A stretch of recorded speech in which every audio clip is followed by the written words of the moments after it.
Good morning बच्चों।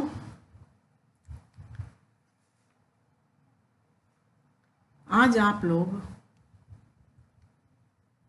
AP doctor APJ Abdul Kalam द्वारा लिखित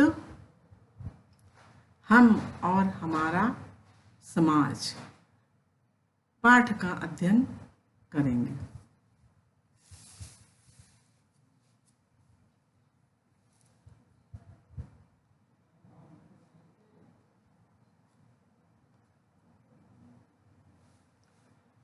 पाठ का अध्ययन शुरू करते हैं। हम और हमारा आदर्श। मैं खास तौर से युवा छात्रों से ही क्यों मिलता हूँ। लेखक कहता है कि मैं खास तौर से युवा छात्रों से ही क्यों मिलता हूँ। इस सवाल का जवाब तलाशते हुए मैं अपने छात्र जीवन के दिनों के बारे में सोचने लगा। अब्दुल जी कहते हैं कि इस सवाल का जवाब तलाशते हुए मैं अपने छात्र जीवन के दिनों को सोचने लगा। रामेश्वरम के द्वीप से बाहर निकलकर यह कितनी लंबी यात्रा रही। पीछे मुड़कर देखता हूँ तो विश्वास नहीं होता। आखिर वो क्या था जिसके कारण ये सब संभव हो सका। महत्वाकांक्षा। फिर वो अपने आप में ही उत्तर देते हैं कि वो महत्वाकांक्षा थी, अर्थात विल पावर, दृढ़ इच्छा। कई बातें मेरे दिमाग में आती हैं। मेरा ख्याल है कि सबसे महत्वपूर्ण बात यह रही है कि मैंने अपने योगदान के मुताबिक ही अपना मूल्य आंका। बुनियादी बात तो जो आपको समझनी चाहिए वो यह है कि आप जीवन की अच्छी चीज़ों को पाने का हक रखते हैं। उनका जो ईश्वर की दी हुई है, अर्थात ईश्वर ने जो कुछ हमें प्रदान किया है उस पर हमारा पूरा हक है। उसे पाने का हमें पूरा हक है। जब तक हमारे विद्यार्थियों और युवाओं को ये भरोसा नहीं होगा कि वे विकसित भारत के नागरिक बनने के योग्य हैं, तब तक वे जिम्मेदार और ज्ञानवान नागरिक भी कैसे बन सकेंगे।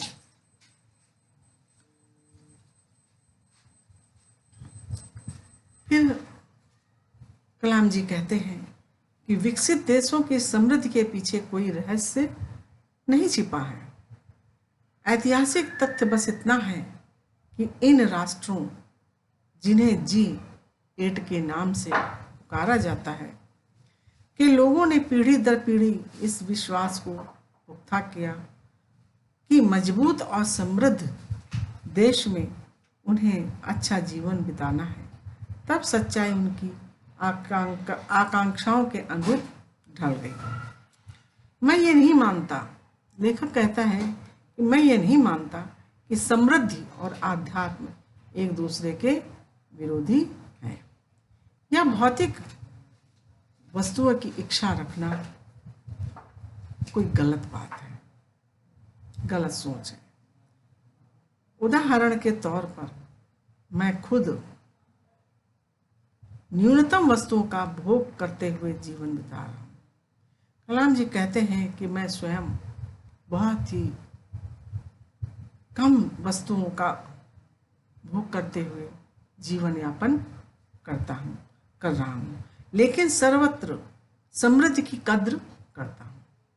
लेकिन इसके बावजूद भी मैं समृद्धि को नकार नहीं सकता, अर्थात समृद्धि की मैं इज्जत करता हूँ, समृद्धि को मैं स्वीकारता हूँ, क्योंकि समृद्धि अपने साथ सुरक्षा तथा विश्वास लाती है जो अंततः हमारी आज़ादी को बनाए रखने में सक्षम है, सहायक है। आप अपने आसपास देखेंगे तो पाएंगे कि खुद प्रकृति भी कोई काम आधे अधूरे मन से नहीं करती। देखिए, लेखक यहाँ पर बच्चों ये साफ साफ कहना चाहता है कि आपको जो भी काम दिया जाए या आप जिसके लिए आपकी वो उसको पूरी जिम्मेदारी और लगन के साथ निभाना चाहिए। आपको जो भी कार्य दिया जाए करने को, अधूरे मन से कार्य नहीं करना चाहिए। किसी बगीचे में जाइए, मौसम में आपको फूलों की बहार देखने को मिलेगी, अथवा ऊपर की तरफ ही देखें, यह ब्रह्मांड आपके अनंत तक फैला दिखाई देगा। इसका कोई छोर नहीं, इसकी कोई सीमा नहीं है, आपके यकीन से भी ये परे है। जो कुछ भी हम इस संसार में देखते हैं वह ऊर्जा का ही एक स्वरूप है या स्रोत है।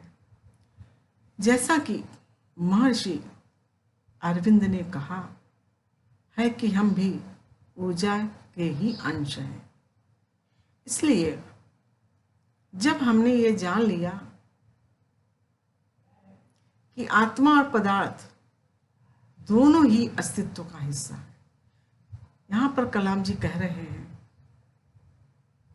कि जब मुझे ये ज्ञात हो गया कि आत्मा और पदार्थ कुछ अलग नहीं है, वो दोनों ही हमारे अस्तित्व का हिस्सा है, वे एक दूसरे से पूरा तादाद रखे हुए हैं, और हमें यह एहसास भी होगा कि भौतिक पदार्थों की इच्छा रखना किसी भी दृष्टिकोण से शर्मनाक या गैर आध्यात्मिक बात नहीं है। इसके बावजूद अक्सर हमें यही विश्वास दिलाया जाता है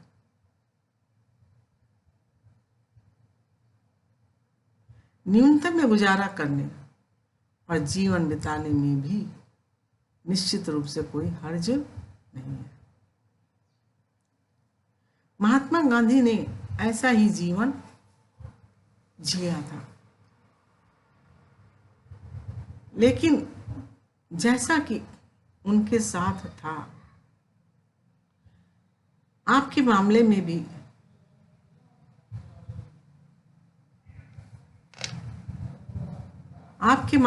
भी ये आपकी पसंद पर निर्भर करता है।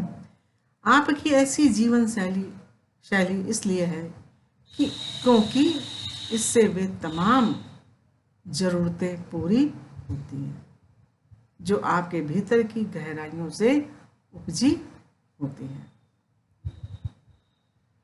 लेकिन त्याग की प्रतिमूर्ति बनना और जोर जबरदस्ती से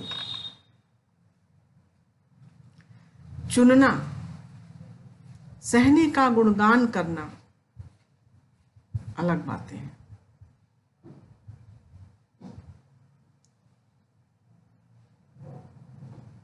कहने का तात्पर्य है, कलाम जी कहना ये चाहते हैं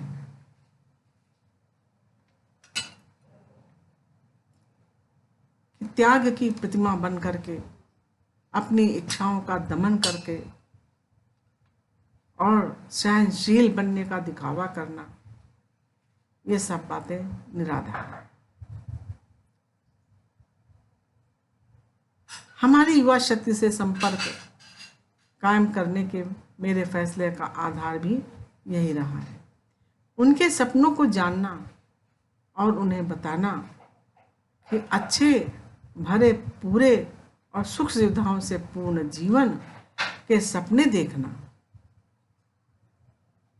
तथा फिर उस स्वर्णिम युग के लिए काम करना सही है।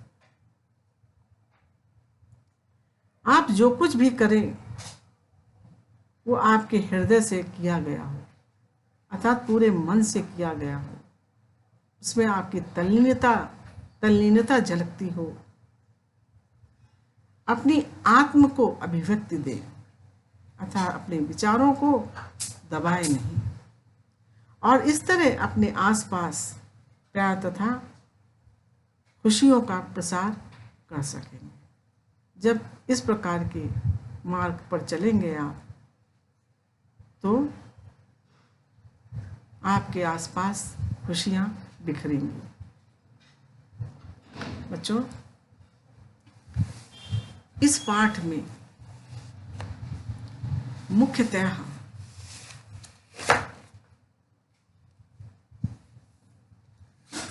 4 बातों पर दृष्टिपात किया गया है।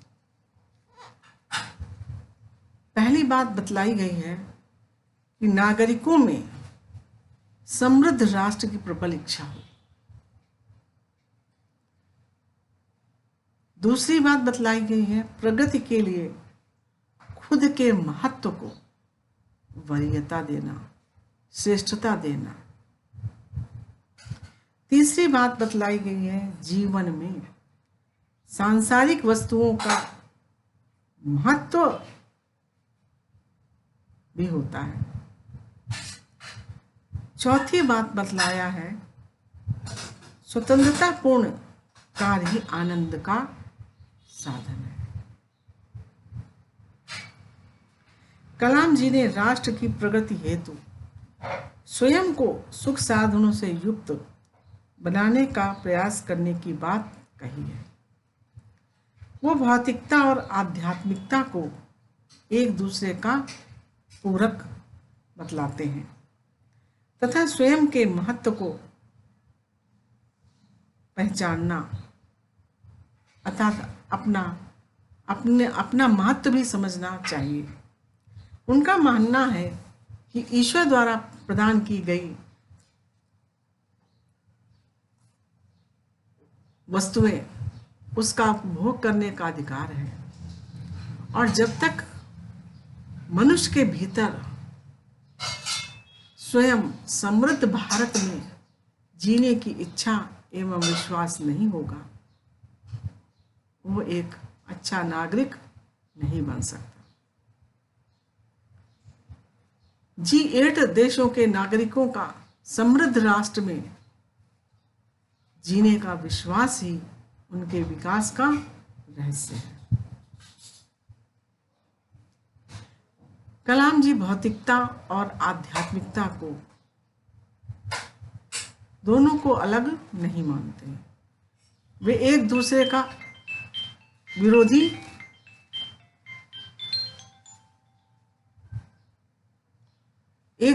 विरोधी मानते हैं, और न ही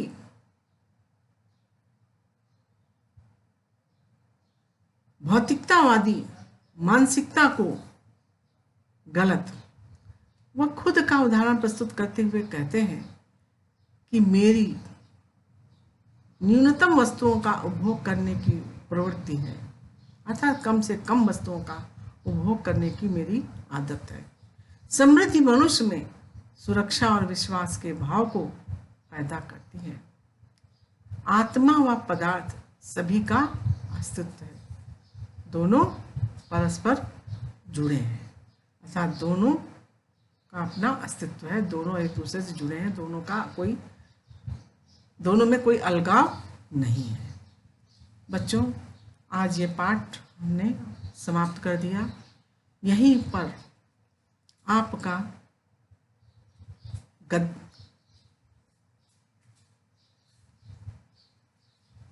गद्य